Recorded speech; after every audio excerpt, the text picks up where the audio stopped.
Paco Rabanne, le célèbre couturier à la carrière remarquable, s'est éteint à Port-Salle, dans le Finistère, où il possédait une propriété.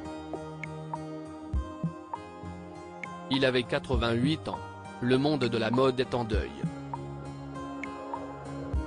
Selon une information confirmée par le Télégramme, Paco Rabanne, l'un des plus grands couturiers de ces dernières générations, est décédé à l'âge de 88 ans à Port-Salle, dans le Finistère, où il résidait, quelques jours seulement avant son anniversaire qu'il aurait célébré le 18 février.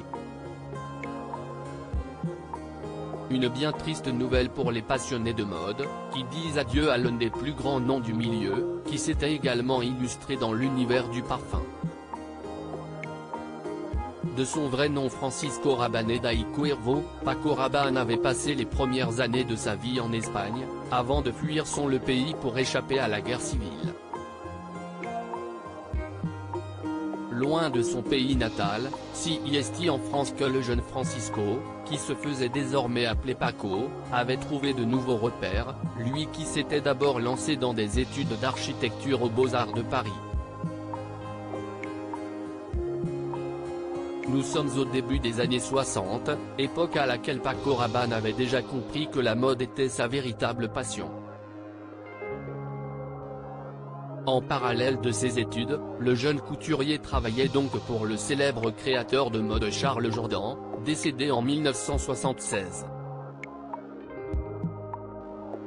En 1966, est le début de la gloire pour Paco Rabanne, qui présente alors sa toute première collection, Manifeste, baptisée 12 robins portables en matériaux contemporains.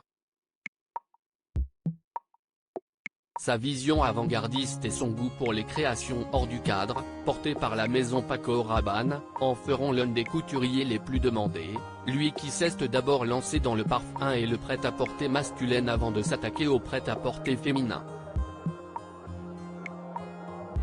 Une personnalité controversée aussi grand fut son talent, Paco Rabanne ne s'est pourtant pas que fait des amis au cours de sa vie.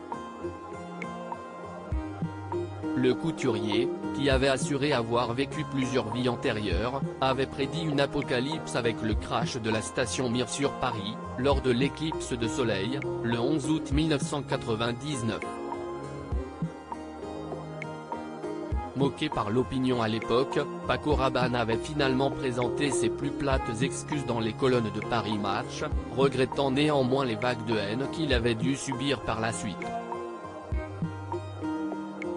J'ai été en but à beaucoup d'insultes et de déchaînements de toutes sortes. La dérision, je l'ai méritée et je ne la discute pas. Mais rien, dans mon cas, ne justifie la haine. J'ai publiquement demandé pardon à ceux que j'ai induits en erreur. Et je dis, je redis, que je le regrette. Et que je le regretterai toujours, avait-il déclaré. Paco Rabanne, qui avait affirmé avoir compris la leçon, avait conclu en déclarant que désormais, on ne l'y reprendrait plus. Maintenant, je me tais. Je ne l'ouvre plus, sinon pour parler de mode. Je travaille. J'irai jusqu'à la fin de ma carrière. Et je veux oublier ce qui ne fut, et restera, qu'un moment de folie.